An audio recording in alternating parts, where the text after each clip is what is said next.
जय हिंद, नमस्कार। स्वागत है आपके अपने YouTube चैनल स्टैंड बीपीएससी में। मैं आपका दोस्त भाई फिर से एक बार आ चुके हैं एक नए अपडेट लेकर। वीडियो अंत तक देखिएगा। देखिए, जो अभी बिहार एएनएम का बीटीएससी बिहार तकनीकी सेवा आयोग का जो केसेस चल रहे हैं सुप्रीम कोर्ट में, उसमें अगर क्वालिफाई को एक केस जीतना है तो सबसे इम्पोर्टेंट चीज़ ये है कि अब मेनली चीज़ आ गई है कि आपके केस में कौन कौन से केस के एडवोकेट इसमें मुख्य भूमिका निभाएंगे। ठीक है, तो ये जान लीजिए आप लोग इस केस को कैसे जीतेंगे। अगर क्वालिफाई के साथ पहले से बिहार सरकार है तो और अच्छी बात है, नहीं है तो फिर भी वो हो जाएगी अगले सुनवाई में। और क्वालिफाई में जितने भी केसेस हैं, बहुत सारे ऐसे तो एसएलपीए हैं, लेकिन जो प्राइवेट एसएलपीए हैं, ठीक है ना, प्राइवेट जो क्वालिफाई लोगों ने किया है उसमें से समझ लीजिए कि जो टॉप लीडिंग केस है, ठीक, वो और जितने भी केस है वो सभी लोगों को तो नहीं बोलेंगे, लेकिन मेनली एक केस जो टॉप केस है उसके एडवोकेट, ठीक, और बिहार सरकार के एडवोकेट, अगर इनका गठबंधन होता है, अगर फाइनली इनका गठबंधन होता है तो समझ लीजिए कि बहुत ही बेनिफिट मिलेगा, बहुत ही मददगार मिलेगा। ठीक है, और इसके अकॉर्डिंग केस में जो नहीं होना चाहिए वो होने को मौका मिल जाएगा। और यहाँ पर एक और चीज़ देखिए, जो कॉन्टेक्ट बेसिस वाले हैं संविदा, उनका भी बहुत सारा ग्रुप है, ग्रुप उनका भी बहुत भाग में डिवाइडेड हो चुका है। संविदा का ग्रुप जो है वो भी आपस में लड़ रहे हैं।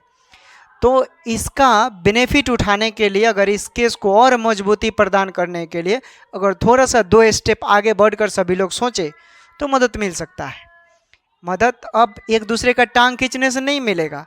यहाँ पर सभी लोग एक यूनाइट पे रहें, एक टारगेटेड पे रहें, और जो मेनली केस है उसको और बिहार सरकार का, क्योंकि देखिए ये हकीकत है, भारत का कोई भी एडवोकेट का ऐसा ही पेशा होता है, वकील का ऐसा ही पेशा है। अगर वो हारने वाला केस को भी अगर नहीं बोलेगा कि हम जीतेंगे तो कौन भाई पहुँचेगा उसके पास, ठीक ना। अगर वो समझ लीजिए कि अगर वो चाहता है जीतने वाला केस है तो जीतने वाले केस को और बढ़ा चढ़ा कर बोलेगा। हारने वाला केस है, ठीक है, कि हाँ ये थोड़ा सा लो कंडीशन का केस है, इसमें नेगेटिविटी ज़्यादा है, तो उसमें वो पॉजिटिव रहकर बोलेगा। ये फैक्ट है, ठीक है। एडवोकेट अगर ऐसा नहीं करेगा तो भाई उसका रोजी रोटी कैसे चलेगा, दुनिया का कोई भी एडवोकेट हो, ये हकीकत है, आप जान लीजिए। एज ए लॉ एस्पिरेंट, ठीक है ना, अभी बने तो नहीं है, अभी एस्पिरेंट ही है, किसी का शिकायत नहीं करना चाहिए, लेकिन ये फैक्ट है। जो पेशा है ना एडवोकेट का, एडवोकेट अगर केस को घुमा फिरा कर बात नहीं करेगा तो उसका भाई कैसे चलेगा पेशा। तो ये सब चीज़ें हैं।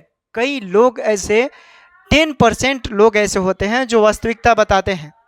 वास्तविकता जान लीजिए आप कि अगर इसमें बने रहना है तो आपको एक ही बंदा बचा सकता है, और वो है बिहार सरकार का एडवोकेट। ठीक है, बिहार सरकार के एडवोकेट से जब तक गठबंधन नहीं होगा, जब तक वार्तालाप नहीं होगा, चीज़ों को जानेंगे नहीं, तब फिर मुश्किल हो जाएगा। इंटरेक्ट होना बहुत ज़रूरी है। अब आप कैसे जाएंगे भाई, आपको पिछले वीडियो में मैंने रास्ता भी बता दिया है कि आप वहाँ तक कैसे पहुँचेंगे। तो ये सब चीज़ें हैं, इस पर विशेष रूप से ध्यान दीजिए।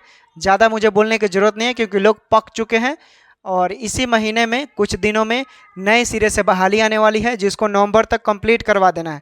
नवंबर से दिसंबर तक, यानी 4 से 5 महीने में ये जो बहाली का अनाउंस किया गया है, घोषणा किया गया है, वो सारे चीज़ों को भी कंप्लीट करवा देना है। एएनएम, जीएनएम, ड्रेसर, जितने भी सीट का अनाउंस किया गया है। हॉस्पिटल में बहुत सारे सीट खाली हैं।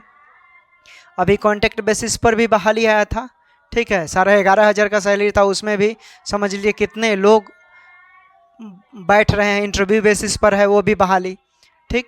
और जैसे रेलवे की बात करते हैं, रेलवे में भी जो फील्ड वर्कर था वो फील्ड वर्कर एएनएम का ही था, उसमें कई लोग भरे होंगे फॉर्म, ठीक है, उसमें एग्ज़ाम होगा।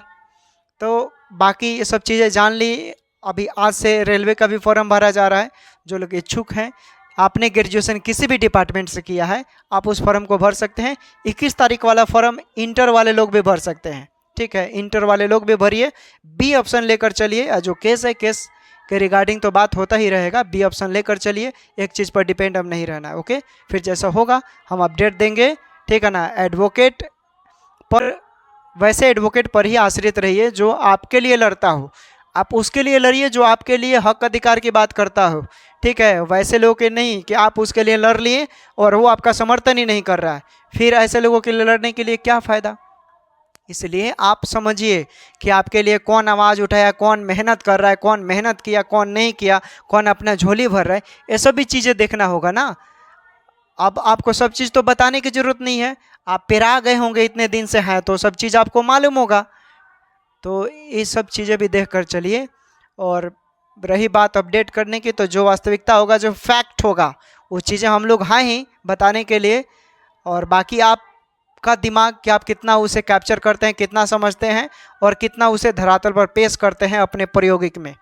तो ये सब चीज़ें हैं, ठीक। फिर जैसा होगा वैसा मिलेंगे। टेक केयर, बाय बाय, अपना ख्याल।